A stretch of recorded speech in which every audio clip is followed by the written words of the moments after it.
কোরআনে কারীমে আমাদেরকে অসংখ্য জায়গায় ইমানদার বলে ডাকছেন। নিসবতি একটা ডাক, প্রায় 89 জায়গায় আল্লাহ তাআলা ইমানদারদেরকে আলাদাভাবে ডাকছেন, হে ইমানদার বান্দা বান্দীরা। বাপ যদি সন্তানকে নিজের সন্তান বলে ডাক দেয়, এ আমার ছেলে, ইয়া বুনাইয়া,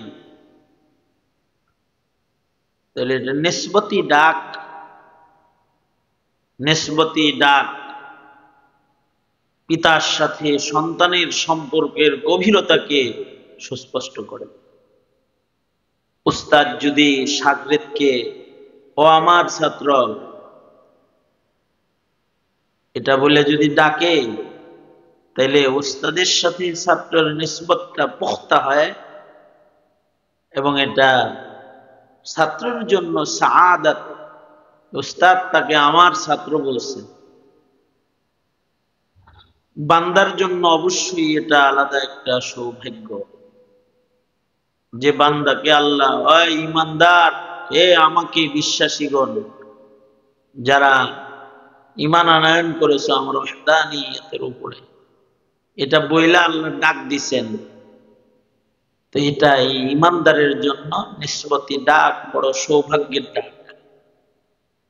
আমাদের পূর্বের কোন উম্মতকে আল্লাহ তাআলা ইমানদার বলে ডাকে নাই। এটা আমাদের আলাদা শান যে আমাদেরকে আল্লাহ তাআলা ইমানদার বলে আলাদাভাবে ডাকছেন বারবার, এবং ডাকছেন আর আমরা যেন আল্লাহর কাছে পৌঁছতে পারি আমাদেরকে সহজ সহজ রাস্তা ডেকে ডেকে আল্লাহ পাক নসিহা করছেন, আমাদেরকে পথ দেখাইছেন।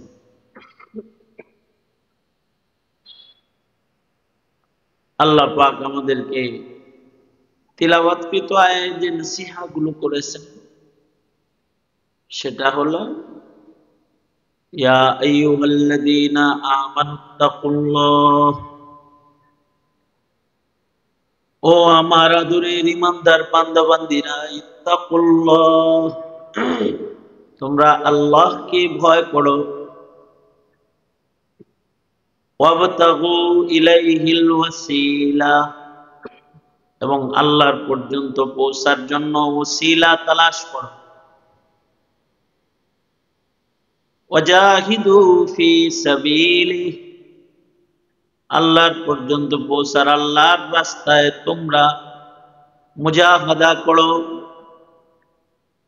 লাআল্লাকুম তুফলিহুন, লাআল্লা ফি কালামিল্লাহি লিত্তারাজ্জুহি ওয়াল ইয়াকিন, তার মানে যদি তোমরা আল্লাহকে ভয় করো এবং নেক আমল করতে থাকো, ওসিলা বানাও আল্লাহর কাছে পৌঁছার, আর আল্লাহকে পাওয়ার মুজাহাদা যদি তোমরা করো, তাহলে অবশ্যই তোমরা সফল হবে, আল্লাহর কাছে পৌঁছে যাবে। কয়েকটা জিনিস, একটা কথা হলো ইত্তাকুল্লাহ, ভয় করো আল্লাহকে। আল্লাহকে যারা ভয় করে তাদের জন্যই আল্লাহ পাক জান্নাত বানাইছেন, জান্নাত উইদ্দাত লিল মুত্তাকিন। কেউ যদি খোদা ভীরু না হয়, সে ইমানদার হওয়ার পরেও তো ঝুঁকে পড়ে যায়। যদি কেউ জান্নাতে পৌঁছতে চায় তবে তাকে মুত্তাকি হইতে হবে। যার তাকওয়া, যার খোদাভীতির পরিমাণ যত বেশি হবে, আল্লাহর কাছে তার সম্মান তত বেশি হবে। ইন্না আকরামাকুম ইনদাল্লাহি আতকাকুম,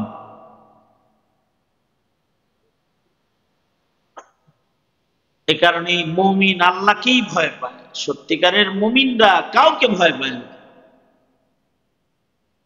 সত্যিকারের মুমিনের হৃদয়ে আল্লাহর ভয়। অনেকে আছে আল্লাহকে ভয় পায় না, ভারতকে ভয় পায়, আছে না? আল্লাহকে ভয় পায় না, নেতারে ভয় পায়।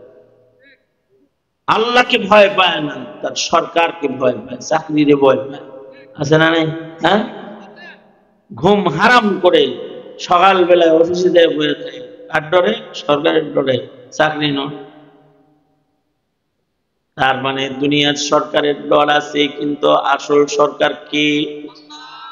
বলেন আওয়াজ করে, আসল সরকার কি?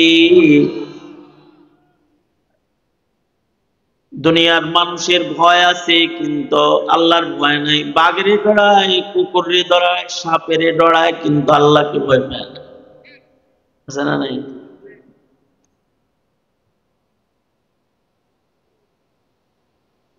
বিদ্যুতের তারে ছোঁয়া লাগলে ধাক্কা দিবে, সবাইরে ধরে ফেলবে এরকম না।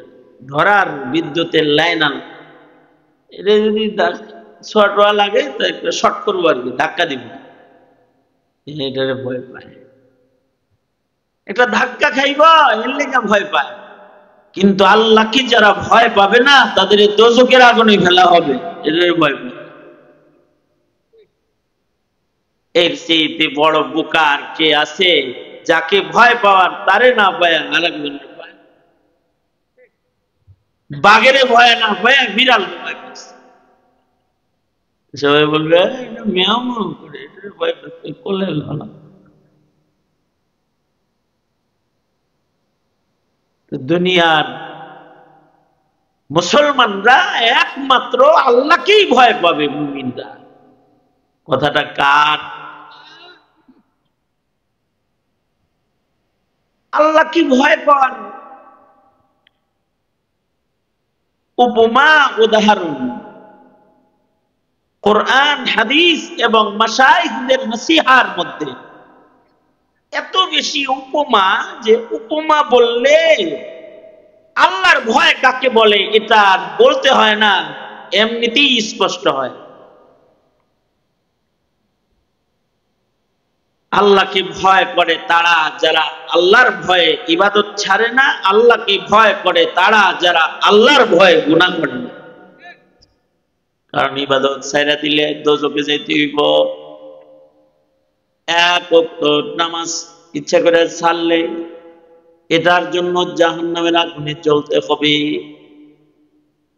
আল্লাহ পাকের জাহান্নামকে ভয় পায়। একটা রোজা ভাঙলে, নষ্ট করলে আল্লাহর কাছে ধরা খাইতে হবে, এই কারণে রোজা ভাঙ্গে না।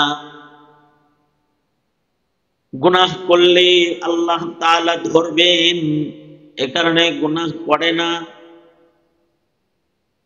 আল্লাহর ভয়ে যারা ইবাদত ছাড়ে না, গুনাহ করে না, তারা হলো মুত্তাকি।